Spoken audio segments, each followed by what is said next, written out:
فاذكروني أذكركم واشكروا لي ولا تكفرون يا أيها الذين آمنوا استعينوا بالصبر والصلاة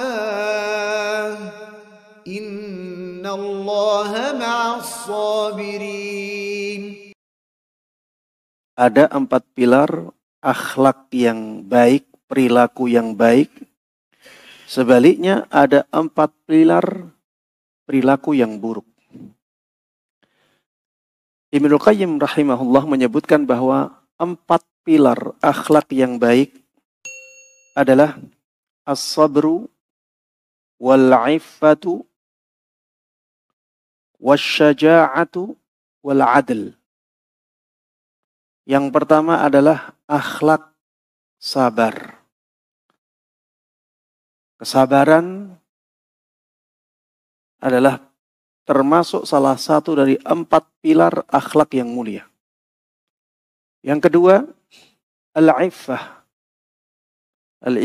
Al-iffah itu keadaan seseorang yang selalu menjaga kehormatannya. Iffah, menjaga kehormatan. Kemudian yang ketiga, asy-syaja'ah, keberanian. Dan yang terakhir adalah al-adl, sikap yang adil, sikap pertengahan, sikap yang tidak melampaui batas. Inilah adil. Ibnu Qayyim rahimahullahu ta'ala menjelaskan bahwa dengan kesabaran seseorang akan dapat menahan amarahnya. Dengan kesabaran seseorang bisa menahan diri dari mengganggu orang lain. Dengan kesabaran seseorang bisa berlaku lembut kepada orang lain. Dengan kesabaran, seseorang tidak tergesa-gesa. Dengan kesabaran, seseorang bisa bertahan ketika menghadapi sesuatu yang tidak enak dari orang lain. Ini hal-hal yang bisa didatangkan oleh kesabaran. Banyak ya kebaikan-kebaikan, akhlak-akhlak yang mulia yang ada pada seseorang karena kesabarannya. Yang kedua adalah menjaga kehormatan. Menjaga kehormatan ini termasuk salah satu dari 4 pilar akhlak yang mulia. Dengan iffah ini, dengan semangat orang menjaga kehormatannya, akhirnya seseorang punya semangat untuk menjauhi akhlak-akhlak yang buruk. Kata-kata yang tidak pantas, dia jauhi. Dia hindari. Karena dia malu mengatakannya. Dia menjaga kehormatannya. Begitu pula dengan perbuatan-perbuatan yang tidak pantas. Akan dihindari oleh seseorang karena dia ingin menjaga kehormatannya. Dan betapa banyak perbuatan-perbuatan yang tidak pantas. Orang yang berusaha untuk menjaga kehormatannya, maka dia akan dijauhkan dari kemaksiatan-kemaksiatan. Dia akan menjauhkan dirinya dari kezaliman-kezaliman. Dan betapa banyak kemaksiatan dan kezaliman. Maka ini menunjukkan bahwa menjaga kehormatan itu benar-benar bisa mengantarkan seseorang kepada akhlak yang mulia. Ini menjadi pilar akhlak yang mulia. Yang berikutnya adalah asy-syaja'ah, keberanian. Keberanian yang ada di hati seseorang itu bisa mengantarkannya kepada akhlak yang mulia. Dengan berani, dengan keberanian, akhirnya seseorang bisa menampakkan akhlaknya yang mulia. Karena ada orang yang takut menampakkan akhlak yang mulia. Dia tidak punya keberanian. Dengan keberanian, akhirnya seseorang berani mengorbankan hartanya. Berani bersedekah. Bersedekah itu, berinfak itu membutuhkan keberanian. Kalau seseorang takut hartanya kurang, takut hartanya habis, akhirnya apa? Dia akan malas untuk bersedekah. Berzakat, jemaah. Zakat itu butuh keberanian. Apalagi yang nilainya sudah sangat banyak. Butuh keberanian. Sehingga zakat itu terwujud. Begitu pula menghindari hal-hal yang diharamkan. Apalagi di zaman kita ini, butuh keberanian. Kalau orang tidak berani, bisa jadi akhirnya dia tergoda dengan harta-harta yang diharamkan. Karena dia takut kalau tidak ambil kesempatan ini, nanti dia kelaparan, nanti dia kekurangan, nanti dia jatuh miskin. Maka untuk menghindarkan diri dari harta-harta yang diharamkan pun, ini membutuhkan keberanian. Para jemaah sekalian rahimana wa rahimakumullah. Yang terakhir adalah keadilan, sikap adil, sikap pertengahan, sikap tidak melampaui batas. Ini juga termasuk di antara pilar-pilar akhlak yang mulia. Dengan sikap adil ini, seseorang akan berusaha menjaga dirinya berada di pertengahan. Tidak terlalu ekstrim kanan, tidak terlalu ekstrim kiri. Islam mengajarkan kita akhlak ini agar kita bisa berada di pertengahan. Ketika seseorang punya harta, maka dia tidak terlalu menghambur-hamburkan hartanya. Ketika bersedekah, dia juga mengatur bagaimana biar sedekahnya ini bisa pertengahan. Tidak terlalu pelit, juga tidak terlalu royal atau berlebihan dalam mengeluarkan hartanya. Orang yang berada di pertengahan, yang punya keadilan dalam sikapnya, dia akan menjadi orang yang berani. Berani itu sebenarnya sikap yang ada di tengah-tengah antara al-juban, yaitu rasa takut, dengan at-tahawur, yaitu orang yang berbuat dengan tanpa pertimbangan. Iya. Orang yang berbuat tanpa pertimbangan. Tindakan bodoh. Tindakan bodoh ini sering dilihat oleh seseorang sebagai keberanian. Padahal tindakan itu adalah tindakan bodoh. Terlalu berani tanpa perhitungan. Itu tindakan bodoh. Orang yang berani itu berada di pertengahan.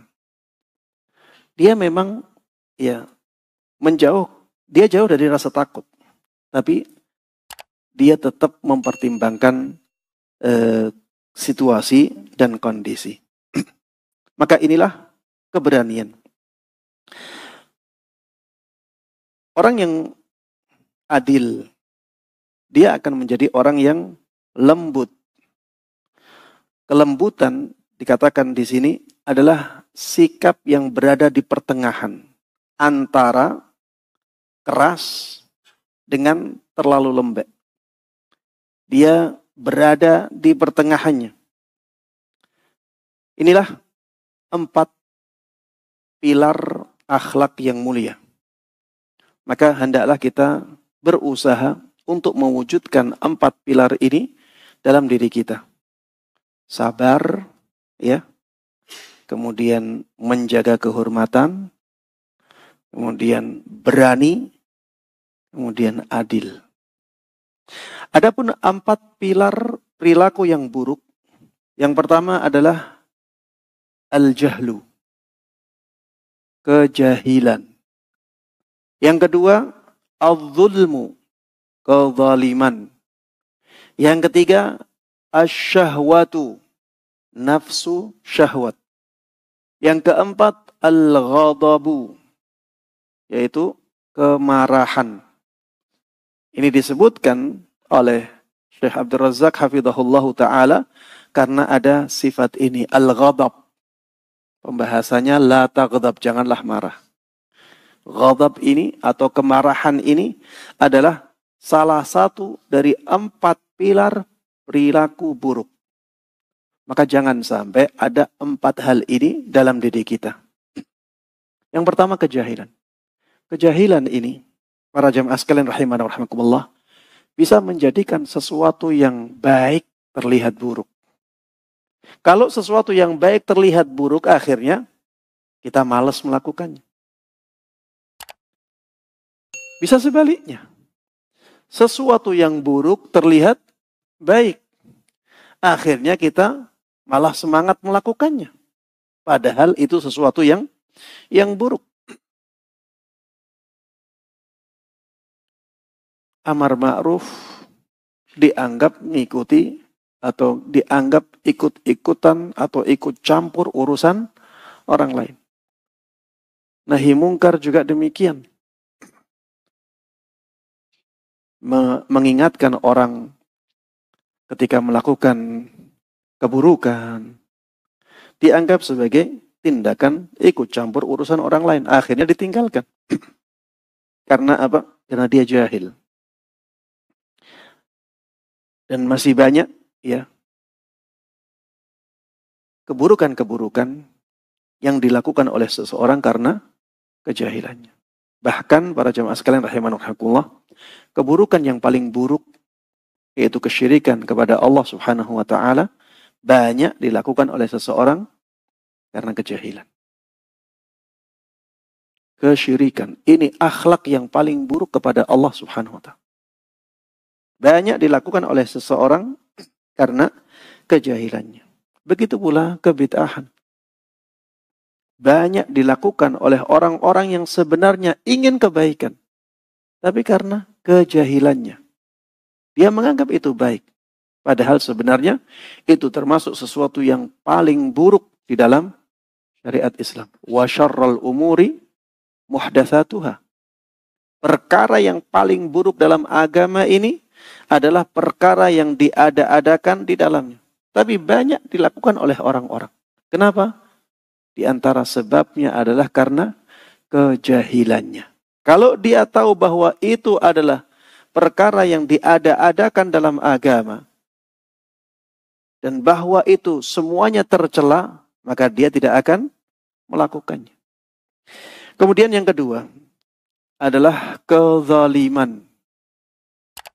Kezaliman termasuk di antara akar atau pilar dari perilaku-perilaku yang buruk. Kezaliman adalah menempatkan sesuatu tidak pada tempatnya. Misalnya, marah pada situasi dan kondisi yang harusnya dia rela, harusnya tidak marah. Sebaliknya, dia tidak marah, padahal harusnya situasi dan kondisinya dia harus marah. Contohnya lagi misalnya, yang harusnya dia dermawan, di situ dia malah bakhil, malah pelit. Ada orang yang punya misalnya program yang bagus, yang berkaitan dengan dakwah, dan dia orang yang jujur, orang yang amanah. Kemudian orang lain dia punya kemampuan atau kelapangan harta. Ketika keadaannya seperti ini, harusnya orang lain tersebut menjadi dermawan, bukan menahan hartanya. Sebaliknya, ada orang misalnya minta-minta dengan cara yang diharamkan. Dia merasa kasihan. Ini menempatkan sesuatu tidak pada tempatnya. Akhirnya terjatuh kepada hal-hal yang tidak diinginkan oleh syariat. Terjatuh pada hal-hal yang bertentangan dengan syariat. Termasuk di antara kezaliman yang harusnya dia menahan diri, tapi dia melakukannya.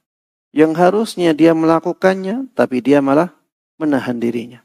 Yang harusnya dia berlaku lembut, tapi dia malah keras. Yang harusnya dia keras di situ, tegas di situ, dia malah berlaku lembut. Yang harusnya dia menjaga tawadhu'nya, merendahnya, dia malah sombong. Ya, yang harusnya dia mengingatkan temannya, dia malah diamkan, dan seterusnya. Inilah kezaliman. Ya, yang harusnya dia tolong, dia biarkan. Yang harusnya dia biarkan, malah dia tolong. Ini menempatkan sesuatu tidak pada tempatnya. Kemudian yang berikutnya, yang ketiga adalah nafsu syahwat.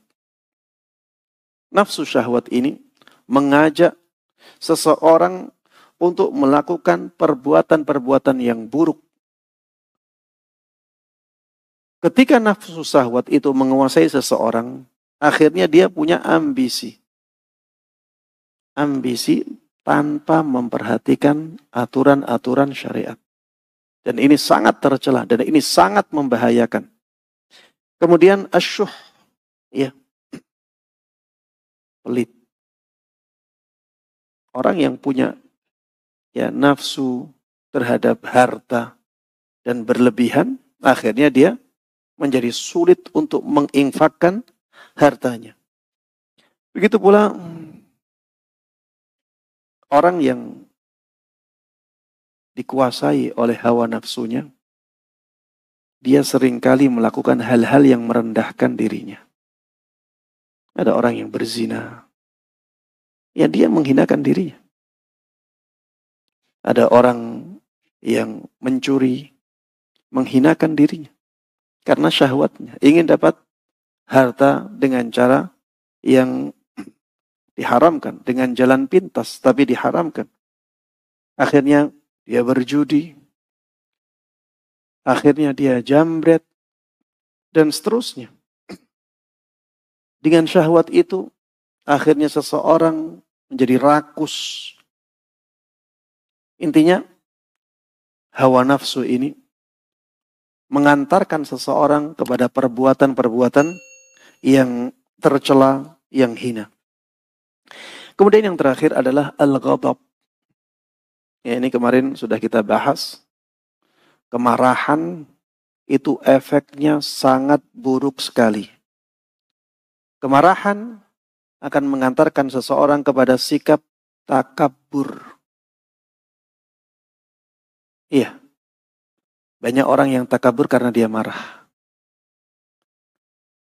Karena dia marah, akhirnya kebenaran yang ada di depan dia dan sudah jelas terlihat, dia tolak. Karena dia sedang marah. Ada orang yang karena kemarahannya, akhirnya dia melakukan sesuatu yang tidak pantas di hadapan manusia. Ada orang yang karena marahnya, akhirnya dia hasad. Akhirnya dia menyerang orang lain. Akhirnya dia melakukan tindakan-tindakan yang bodoh. Karena kemarahannya. Maka para jamaah sekalian rahimana rahimakumullah, hindarilah 4 perilaku ini. Karena ini akan mengantarkan kepada banyak perilaku-perilaku keburukan yang lainnya. Kemudian Syekh Abdul Razak hafizahullah ta'ala menutup pembahasan tentang la taghdab, janganlah engkau marah, dengan pesan yang sangat bagus ya. Beliau mengatakan bahwa akhlak yang mulia adalah pemberian dari Allah Subhanahu wa ta'ala. Allah membagi akhlak yang mulia ini seperti Allah Subhanahu wa ta'ala membagi rizkinya. Disebutkan oleh Tawus ibn Qiyas atau Tawus ibn Qiyas, beliau mengatakan inna hadhil akhlaq manaihu yamnahuha Allahu azza wa jalla man yasha'u min ibadihi. Sesungguhnya akhlak-akhlak ini adalah pemberian-pemberian yang Allah Azza wa Jalla berikan kepada siapapun dari hambanya yang dia kehendaki. فَإِذَا أَرَادَ اللَّهُ عَزَّ وَجَلَّ بِعَبْدٍ خَيْرًا مَنَحَهُ مِنْهَا خُلُقًا صَالِحًا. Maka apabila Allah Subhanahu wa Ta'ala menghendaki kebaikan untuk seorang hamba, Allah akan berikan dia akhlak yang mulia. Allah akan berikan dia akhlak yang baik. Ya, seperti rizki yang Allah berikan kepada kita. Ketika Allah berkehendak memberikan rizki kepada kita, rizki itu akan datang kepada kita. Akhlak juga demikian. Ketika Allah Subhanahu wa Ta'ala menghendaki seseorang lapang, maka dia akan mendapatkan kelapangan itu. Allah menghendaki seseorang sempit keadaannya, maka kesempitan akan mendatangi dia. Akhlak yang mulia juga demikian. Ketika Allah Subhanahu wa Ta'ala menghendaki seorang hamba mendapatkan kebaikan dari akhlak, maka akhlak yang mulia akan datang kepada dia. Makanya para jamaah sekalian rahimana rahimakumullah, apabila kita menghendaki memiliki akhlak yang mulia, banyaklah berdoa kepada Allah. Banyaklah minta kepada Allah Subhanahu wa Ta'ala. Dan di dalam sunnah Nabi sallallahu alaihi wasallam ada banyak doa-doa yang diajarkan oleh Nabi kita Muhammad sallallahu alaihi wasallam yang isinya adalah permintaan agar Allah Subhanahu wa Ta'ala memberikan akhlak yang mulia kepada kita. Ya. Ini doa ini penting untuk diulang-ulang. Minta akhlak yang mulia. Yang pertama yang disebutkan oleh Syekh Abdul Razak di sini adalah doa Allahumma inni a'udzubika min munkaratil akhlaqi wal a'mali wal ahwa. Ya Allah, aku berlindung kepadamu dari akhlak-akhlak yang mungkar, perbuatan-perbuatan yang mungkar, dan hawa nafsu yang mungkar. Ada yang mengatakan hawa nafsu adalah kebid'ahan-kebid'ahan yang buruk. Kita meminta perlindungan kepada Allah Subhanahu wa Ta'ala dari hal-hal yang mungkar, baik itu berupa akhlak, berupa perbuatan, dan juga berupa kebid'ahan.